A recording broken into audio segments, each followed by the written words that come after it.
ओम ब्रह्म सत्यम सर्वधार। आज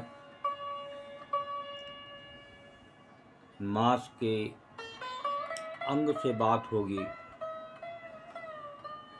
ये मांसाहारी को एक संत कबीरदास जी आज क्या कह रहे हैं, क्या चेतावनी दे रहे हैं। अगर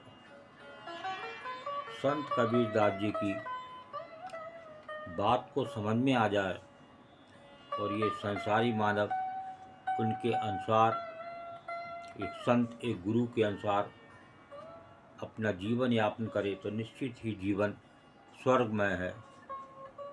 और ये जो गंदी चीज़ें हैं भक्षण करने वाला, वो भी एक सही लाइन पर आ सकता है।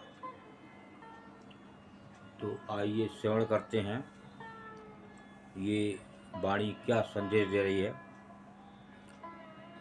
मांस खाते डेढ़ सब, मांस खाते डेढ़ सब, मद पीबे सोनी,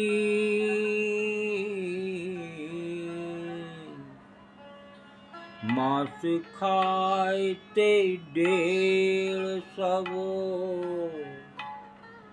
मद पीबे सोनी, कुल को दुर्मति परिहरै, कुल को दुर्मति परिहरै, राम कहे सो ऊंच कबीरा, राम कहे सो ऊंच। मांस खाए ते डेढ़ सब, मद पीवै सो नीच, कुल को दुर्मति परिहरै, राम कहे सो ऊंच। देखिए, सेवन करें, सतर्क रहें उस मांस से, गलत चीज़ के भक्षण से। तो मांस खाने वाले सब चमार हैं, मांस खाए ते ढेड़ सब, और मद पीवे सो नीच, और शराब पीने वाले सब डोम हैं, यानी नीच है। जो मांस भक्षण कुल की कुरीति और मद्यपान कुबुद्धि को त्याग के राम को भजता है, वही उत्तम है। जो इन चीज़ों पर छोड़कर प्रभु श्री राम को भजे, वही इस जगत में उत्तम है, ऊंचा है। और वो प्रभु श्री राम एक बार क्षमा भी कर सकते हैं, लेकिन जो कर्म कर दिया, कर्म का फल तो सबको ही मिलता है। जो भी संत भी अगर इस संसार में आता है तो उसके पिछले जन्मों का जो भी कर्म है उसको भुगतना पड़ता है। तो ये एक सत्पुरुष संत कबीरदास जी की चेतावनी है। ये मांस मदिरा एक दिन आदमी को नरक तो ले ही जाएंगे, और भी तरह तरह के कष्ट, तरह तरह की उसको गंदगी झेलना पड़ेगी, जो कि एक संत बता रहे हैं। एक और श्रवण करें कि साहब उस चीज़ का मांस अच्छा है, आज उसका मांस अच्छा है, इसके बारे में क्या एक संदेश है संत कबीरदास जी का। मांस मांस सब एक है, मांस मांस सब एक है, मुर्गी हिरनी गाय,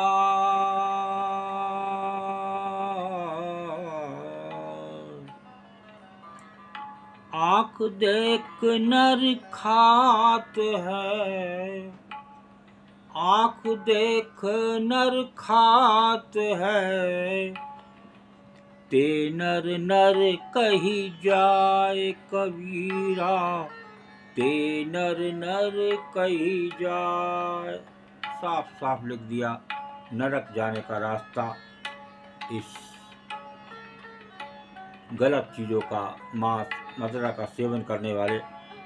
मांस सब एक है, मुर्गी हिरनी गाय, आँख देख नर खात है, ते नर नर कही जाए। जो देख देख कर ये खाता है और इसका भक्षण करता है, ये गाय का है, ये हिरनी का है, ये मुर्गी का है, तो मांस तो सब एक सा है, चाहे मुर्गी का हो, हिरनी का हो या गाय का। आँखों से देखकर भी जो मनुष्य मांस का भक्षण करता है वो अवश्य नरक को जाता है, उसको कोई नहीं रोक सकता, उसको नरक का वास मिलना ही मिलना है। और कुछ नहीं पता कब उसको काल दबा दे, किस रूप में। कभी कभी सुनने में आता है कि साहब उस रेलगाड़ी का एक्सीडेंट हो गया, उस ट्रक का एक्सीडेंट हो गया, उस साइकिल वाले का चला रहा था, वो ट्रक के नीचे आ गई, मालूम पड़ा वो सब ट्रक में उसका मांस फंस गया। किस तरीके से उसकी गति हुई लोगों को देखा नहीं जाता। तो ये एक संत की बात है, तो ये कभी खाली नहीं जाती। जो एक बता रहे हैं संत, उसको ये चेतावनी होती है संतों की, उसको आप जब उस पर चलेंगे, उनकी बात को मानेंगे। ये मानव चोला इसलिए नहीं मिला कि हम मांस खाएं और शराब पिएं, ये इसलिए नहीं मिला। ये जो 84 लाख योनियों में सबसे उत्तम चोला कहा गया है, जो इसी चोले में प्रभु के दर्शन हो सकते हैं, उसको हम किस तरीके से बर्बाद कर रहे हैं। जो आए थे प्रभु से मिलने और चले मांस मदिरा का भक्षण करने, तो इसको मन बनाएं और मन से ही जीत होती है। इसको गंदी चीज़ों का भक्षण ना करें। उस नरक का वास कब काल आपको कहाँ दबा दे, कहाँ किस प्रकार की गति हो जाए, उसको समझें और एक सही रूप में चलें, तो निश्चित ही आप इस भव से पार हो सकते हैं और उस दुर्गति से बच सकते हैं। ओम ब्रह्म सत्यम सर्वदा। दास की कबीर वाणी अच्छी लगी हो तो ज़रूर शेयर करें, ताकि और भी लोग इसका आनंद ले सकें और इस गंदगी से निकल सकें। ओम ब्रह्म सत्यम सर्वदा।